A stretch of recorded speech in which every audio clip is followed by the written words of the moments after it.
Buffalo City Ballet is looking forward to its 54th anniversary, and joining us now with details on their annual fundraiser and more are Marvin and Amina. Thanks so much for coming in today. Thanks for having us. Of course. Why don't you tell us a little bit about the history of Buffalo City Ballet and what your mission is? Well, Buffalo City Ballet started about 54 years ago as an alternative to keep young black men off the street. And so I was one of those 14 black members that started with the program. Had no idea that I was going to dance. You know, like I said, I was born on the east side of Buffalo, in a project area, you know, kind of what people talk about in terms of projects and being the worst neighborhoods, you know, in the city. And so I took a few classes thinking that it was going to help me with my basketball skill, but I was wrong about that.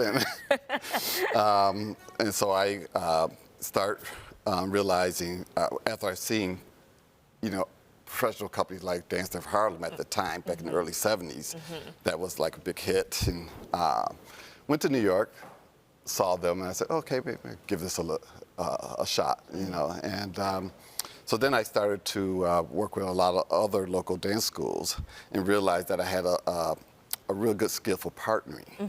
And so the other school would bring me in to partner with the girls, which I liked. You know, it's like, well, the young fellows wouldn't like partnering with girls, you know, back then.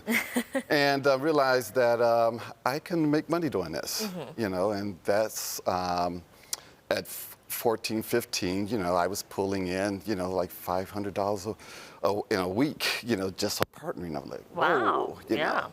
And I realized that at that point that was my ticket out of the neighborhood. Okay, so let's fast forward. You know, this all started as an activity to get young people off of the streets and get them moving their bodies and having a little bit of a purpose, but it's continued now. We're in the 54th season, and you have an annual fundraiser coming up. Tell us what we can expect from that. Well, we have we just finished our Clear Tea Party. That was one of our major fundraisers that we do every year to bring young girls together, you know, as sort of like a family thing leading up to the ballet. And then we used our Nutcracker as another fundraiser, you know, so that we could continue to provide basic free training for kids who cannot afford.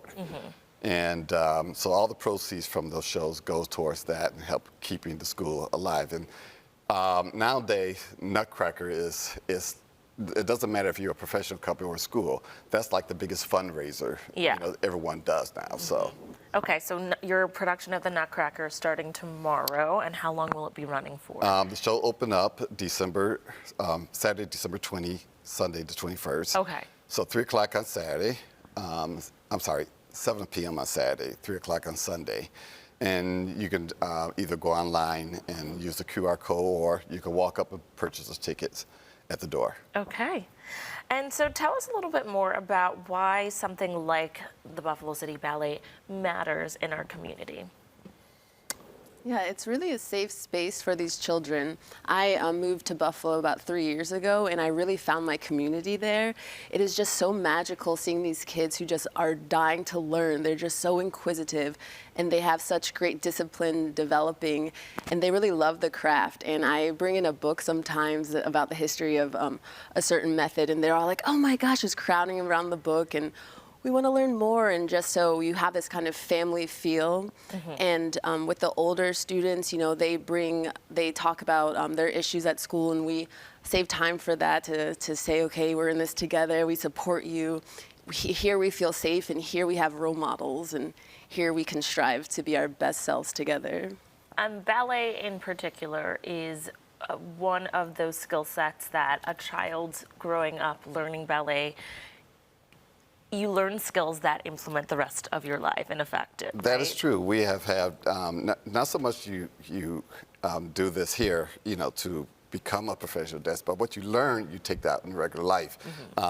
We have kids who, they have not danced professionally, but what they've learned, they use it and became, in terms of doctors, you know, the discipline sports you medicine, learn from it, right?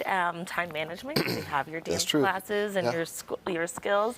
And, you know, growing up as a dancer, everywhere you go, you walk with a purpose. There's only so many times that you can be yelled at in your life. And nowadays, it's a real challenge now, compared to 20, 30 years ago, because now you have to deal with kids with phones and iPads, Right, yeah. So it's getting them to tune that out, turn the phones off, or, And stay present. stay focused, and, and so, and then we have, parents who drop off the kids and realize that it's a great environment for them, and especially those parents who are struggling with, 2 or 3 jobs and just trying to maintain, the basic. So are the programmings free or just at very minimal cost? It's a minimal cost. Okay. Normally, if most professional schools are charging anywhere between $1,200 to $2,000 per year. In our case, it's just $800. And in some cases, some people can, or some families can afford $80 a month. It's free. Yeah. So we try not to turn anyone away. Where can our viewers go to get more information? You can just simply go to our website, buffalocityballet.org. All right. And, all the basic information is up on the website. And Nutcracker is starting this weekend, This so weekend. that'll be great. And we have 2 lovely guest artists coming in from New York. Oh, nice. Performing. Okay. Yes. Alrighty, well, thank you so much for coming in and sharing more about this. Viewers, if you'd like to learn more and get your tickets for the Nutcracker at Buffalo City Ballet, just visit buffalocityballet.org. Thanks again for coming in. Thank you. Thank you.